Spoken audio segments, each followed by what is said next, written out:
Уважаемые, внимание! Меня зовут Рита Ерманова, да, вы уже знаете. Вы сейчас нарушаете закон. Пожалуйста, соберите плакаты. Несколько десятков проблемных заемщиков провели пикеты у офисов коммерческих банков в центре Алма-Аты. Ипотечники требуют пересмотреть условия индивидуальных договоров.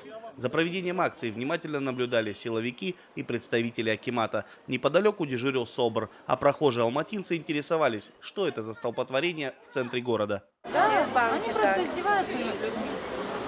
Дурят. Деньги уже раскидали по своим.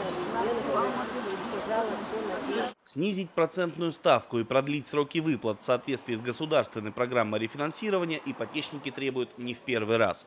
Многие из собравшихся живут с проблемным кредитом более 5 лет. Все они сдали заявление в банке еще в прошлом году, но пока не дождались новых графиков выплат. Мы требуем всего лишь-то в рамках государственной программы. Высшие там что-то сверхъестественное от них мы никогда не требовали и не требуем. Как про нас пишут Национальный банк, так как про нас пишут банки второго уровня, о том, что мы требуем списания полного объема. Такого никогда не было и не будет. Так как люди брали, платить должны. Согласно госпрограмме, представители социально уязвимых слоев населения имеют право на пересмотр условий займа под 1% годовых сроком на 5 лет. Многие коммерческие банки уже освоили выделенные государством средства и теперь планируют продолжить рефинансирование с 1 декабря за счет погашенных займов. Национальным банком разработаны изменения в государственную программу, где всем банкам второго уровня будет разрешено продолжить рефинансирование. Те банки, которые уже освоили свои денежные средства, уже из выгашаемых денежных средств.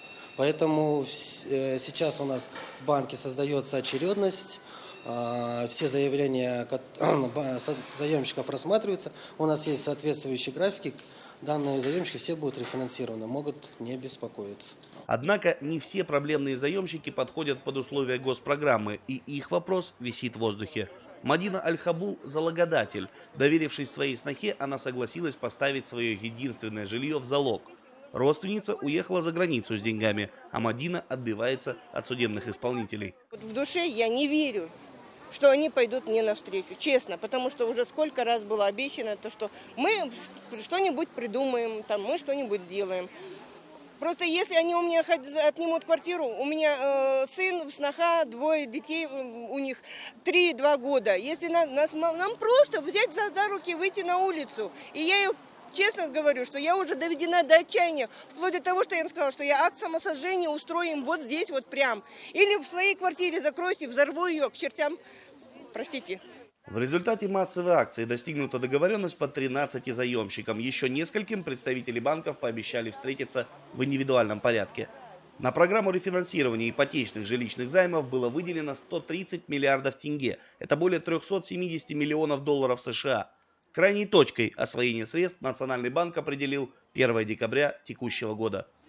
Дмитрий Беляков, Павел Энгельгард. Настоящее время.